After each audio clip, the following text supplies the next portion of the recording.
Happy weekly vlog. I am reporting to you live from the living room floor during nap time.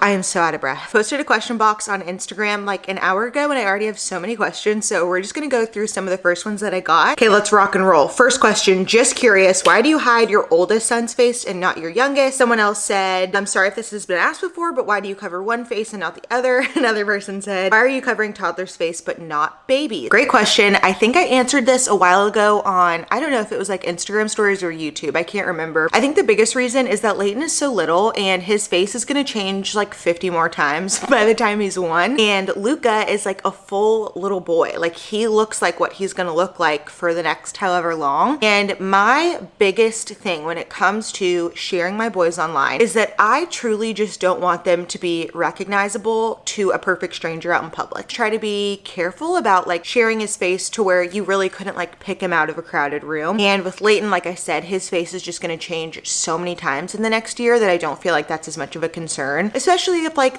they're in school one day and someone like visits their class. I don't want them to be like, oh my gosh, I know you and I know everything about you. So I'm still learning. I'm still working on kind of tightening this up and figuring out what to share, what not to share. It might change. Try to balance it well. I don't just like go and like put cameras in Layton's face all the time. I just don't always think about like blurring him as much because he's just so little and he's gonna change so much. Whereas Luca is very much a big boy and he's like a full toddler and I just don't want him to be recognizable walking down the street. So that's my main thing as to why I took Luke offline. I'll do the exact same with Layton, probably around like a year unless I feel like I need to sooner. But anyways, yeah, great question. I totally get it. And I don't know if my perspective on this will change, if I'll take him offline sooner, but I'm just learning and doing my best every day to steward them well and to steward this platform well and figure out like what works best for us. But for now, Jameson and I feel comfortable sharing him. I'm just recording my life. They're here, of course, with me all the time. So I try to protect them whenever I feel like they're front and center of the content. And if they're like running around in the background or something, I'm not super worried about it. I don't know. I feel like some people might not like that answer, but that's just my approach right now. And maybe it will change. I'm not sure, but I'm just doing my best and I'm very prayerful about it, as is Jameson. So next question, is your little one sleeping through the night? Any pointers? No, I wish. He is still up. I would say for a while he was actually only waking up 1 time a night, and now we're kind of like teetering on the 1 to 3 times a night. It changes every single week if you have a newborn, you know, but he's still up. I try to do a dream feed and that will help and that will stretch it a little bit longer. But normally I'm up till like 10 or 11, sometimes 12. It's way too late. And so then I'll usually try to feed him like right before I go to bed, let's say 11. And then he almost always will wake up at like 2 a.m. and then sometimes 4, 5, 6. It's kind of like is random after that point in the morning. I feel good. I'm able to operate on the amount of sleep that I'm getting pretty well, so I'm not like forcing him. But with Luca, we sleep trained him at like 8 months, I believe. I do not know what we're gonna do with Layton. I'm still really torn on it. He's so little, but anyways, definitely not sleeping through the night. We're still up a few times a night. Right now I'm doing the night shift, so I'll do like the 2 night feedings, and then if he won't go back to bed, Jameson will take him at like 5, but usually he goes back down really easy. So then Jameson wakes up with both the boys at like 6 or 7, and then I sleep in until Jameson starts work at 8. So I'm still getting a decent amount of sleep, and it really helps that Jameson works from home because I can just sleep right up until he needs to get started at work. Okay, how do you edit vlogs for IG and TikTok? I use the app called InShot and I film everything on my iPhone. So I'll just use like my normal iPhone camera, then plug all of that footage into InShot and I edit it in there. I used to use CapCut, but it was giving me grief. So I really like InShot. It works great for me. I don't know if I can answer this. I don't know if I can answer this either. Okay, how did you get started on social media and what platform did you start with? I love this question. I don't know if I've answered this on YouTube before. I got started on social media whenever I was on maternity leave with Luca. He was 3 months old, I believe. But before that, before I even had kids, I actually did YouTube. If you scroll back on my page, you will see my whole life before kids. I was filming so much cleaning content, so much home content. I loved like the camera process and getting new lenses and gimbals and tripods and microphones, and like I just loved the YouTube space. So I did that primarily before I started TikTok, and my channel was not growing. I had like maybe 100 subscribers for years and years.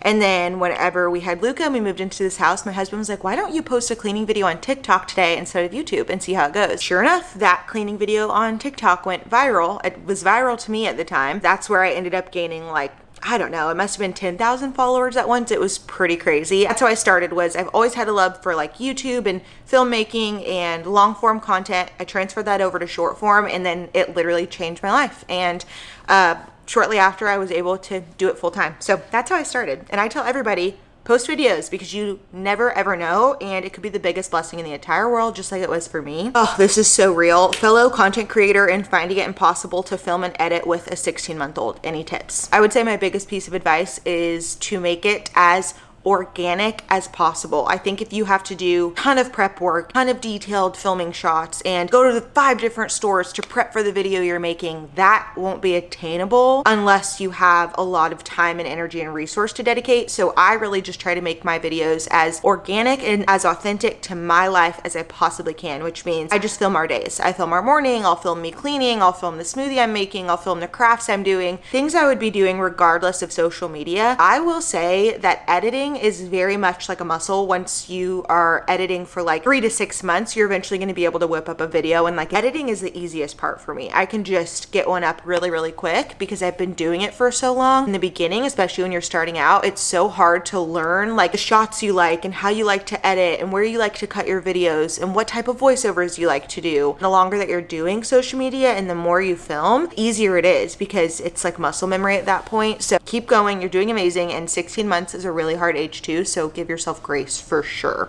I love this question. Marissa asked, what is your favorite thing about each of your kids? This is such a sweet question. Favorite thing about Luca, he is so funny and so sweet. I would say my favorite characteristic of his is how determined he is. He's very strong-willed, just like his mommy and daddy. Both of us are very stubborn, and that is Luca. He will learn anything. If he really wants to get into something, he will do it and he will learn it. He is so determined, so smart, so strong-willed, which can be hard to parent sometimes, but I was just like that as a kid and it serves me really well as an adult. So I'm trying to steward him well in that aspect and really just kind of like guide him and put bumpers around him, but let him just like fully be himself and fully embrace like his determination. So that's my favorite thing about him. And he is just so funny, man. Like he'll be walking around the house and he'll say the funniest stuff, and Jameson and I just crack up laughing. We're like, where did you learn that? But he's just like a really, really awesome kid. He's freaking cool. And my favorite thing about Layton is that is the sweetest baby in the world right there. He is always smiling, always happy to be here. I could cry just talking about it, but like Layton healed something in me. I don't know what it is or like what it is that I needed, but he is the sweetest, happiest baby I've ever met, I've ever seen. I just like, we're just so in love. He's the sweetest baby in the world. I could not have prayed for a more perfect addition to our family. Like he's just the best. I just love my boys so much. What helped you with baby number 2 and postpartum depression? Okay, antidepressants and getting ready every day. Let me explain. I love talking about this. I am so passionate about maternal mental health, especially whenever I went through such an intense postpartum depression with Luca, and I had such a redemptive postpartum experience with Layton. Obviously, it was hard in its own right after the NICU, but mentally, I'm just so clear and I feel so present and I feel so like steady, and I did not have that with Luca at all. I'm looking at a spider on our curtains right now. I'm gonna vomit. I hate spiders. As I was saying, currently today, I feel like I am one of the best versions of myself that I have been in a very, very long time. I have my struggles. I have my things that I'm working on. I have my things that, you know, I really wrestle with, but I truly feel like the medication has just really helped to level set my hormones, my emotions, my everything in such a sensitive time, because postpartum, it is just insane. Like hormones are raging, you're breastfeeding, you're up all night, you're not sleeping, you're not eating right, you're not having any time for yourself, you don't get to be alone for 5 seconds. Like it is truly one of the most tender, but also like difficult times as a mom. The other thing that has quite literally changed my life is getting ready every day. I know how unattainable that sounds, especially if you're in brand new baby phase. Even just today, all I could get away with was a slick back bun and a little bit of makeup, and I have a sweater on, and pajama pants. That's all I had time for. Whenever I was out and about today with the boys, I just felt ready for the day. I was like, we could do whatever. We could do anything. I can go anywhere. I can go stop by and visit a friend. I could go to the zoo. Do you guys want to go to the aquarium? Like, I just felt ready to kind of do whatever the day held for me. And I'm so passionate about this because moms live 20 lives throughout the day. We are living a different life every single hour.